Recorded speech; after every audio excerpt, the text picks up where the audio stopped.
It was August 1941, just a few weeks before the Germans began the siege of Leningrad, which would later become one of the longest and most destructive military blockades in history. From the beginning, the Soviet resistance had not made things easy for the Nazis. And one example of this was the case of the tank operator Zinoviy Kolobanov. The name may not be familiar to you, but he was a Soviet tank commander who managed to carry out one of the most amazing feats against the fearsome German panzers. You may be wondering what he did. Well, nothing less than devising and executing a plan to completely destroy an outpost of 43 Panzer IIIs in less than an hour. And that's not all. He did it with just a unit of 5 Soviet tanks, his own being responsible for half the work, destroying more than 20 of the powerful German machines. But do you want to know how he managed to achieve this tremendous prowess? Then stay with us and join us for the next few minutes. Without a doubt, after hearing this story, you'll definitely remember Kolobanov's tank. Are you ready? Then prepare to travel back in time. The battle took place in mid-August 1941, on the outskirts of the Soviet city of Krasnovardisk, now Gatchina, just 28 miles south of Leningrad. After the beginning of Operation Barbarossa, perpetrated by the Nazis, the Red Army already knew that one of the targets of the German invasion was going to be Leningrad, a city that Hitler called, along with Stalingrad, citadels of Bolshevism. Inevitably, on August 9th of that year, and after a month of fighting on the banks of the Luga River, the German troops penetrated the Soviet defense line and headed towards Leningrad. On the Soviet side, the reserves would not arrive in time, leaving the road to the city known today as St. Petersburg free. Surely something had to be done. The only chance then of delaying the Nazi advance fell into the hands of the already worn-out 1st Tank Division under Major General Viktor Baranov. One of his subordinates, Lieutenant Zinoviy Kolobanov, at the head of the 3rd Tank Company of the division, was chosen to block the 3 main roads that entered the city, coming from Luga, Volosova, and Kinkisev, through which the Nazis would attack. By this time, Kolobanov was a 30-year-old young lieutenant who had graduated with honors from the Armored Vehicle School of the Red Army in 1936. He designed the plan himself.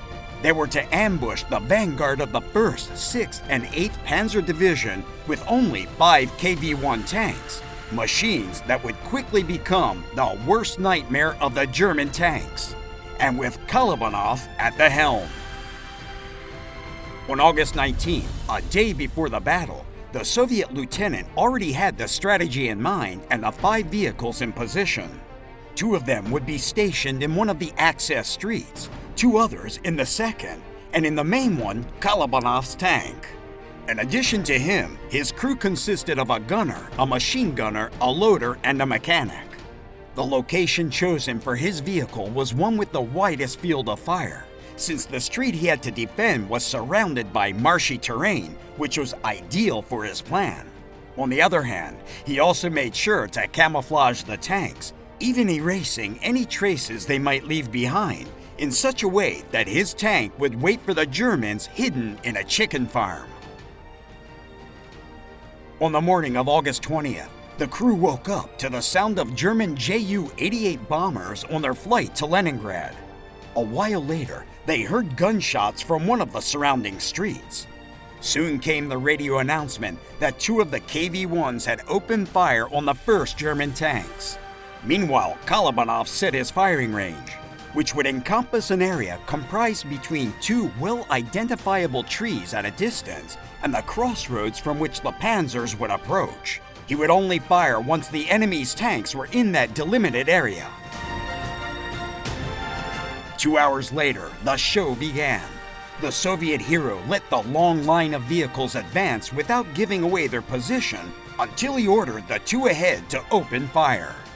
2 quick shots. 2 panzers destroyed. The next order was to shoot the last in line. After another 4 shots, the last 2 tanks in the column were out of action. Within moments, the fearsome Third Reich panzers were huddled together, unable to move, and fully exposed to Soviet fire. And the worst, during the first few minutes, they were completely unable to determine where the shots were coming from. Several of the panzers even tried to abandon the street and fell into the swamp, which left them totally defenseless. When they realized the location of their attacker, a barrage of projectiles fell on Kolobanov's tank. But the KV-1 would prove to be one of the toughest heavy tanks during the early years of World War II. Amid the rapid exchange of fire, the Soviet lieutenant's tank had to change position once to go on with its target shooting show. Thus, Kolobanov alone destroyed 22 German combat vehicles and 2 anti-tank weapons that the Germans brought as reinforcements in a desperate attempt to survive. He didn't keep adding to his toll because he ran out of ammunition. The rest of the 43 tanks were finished off by the other 4 KV-1 that staged the ambush.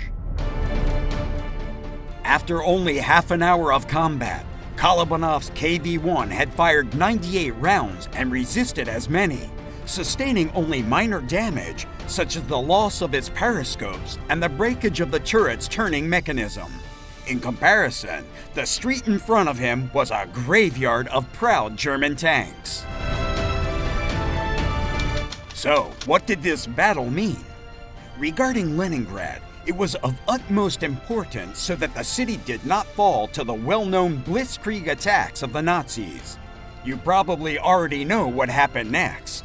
The Siege of Leningrad that lasted until 1944.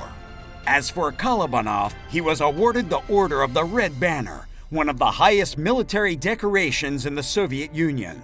And his gunner, Andrei Usov, was awarded the Order of Lenin, another very important decoration.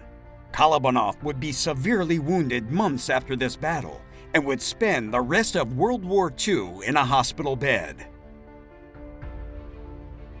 Before reaching the end, we'll quickly mention some of the characteristics of the KV-1, the main tank.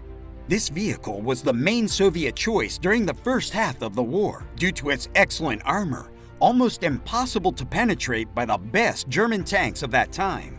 In fact, it came to be dubbed by the Germans as the Soviet Colossus because of the 90 millimeters of armor on its front, the 75 millimeters of armor on its turret, and its 45 tons of weight. In addition, it was armed with a 76.2 millimeter F-32 cannon and 3 7.62 millimeter DT machine guns, the most notable being located at the rear, protecting the tank's weak point. It is worth noting that, prior to the conflict, German intelligence failed to find the existence of this Colossus, and that one of the great reasons why Leningrad was attacked was because one of the KV-1 factories was located there.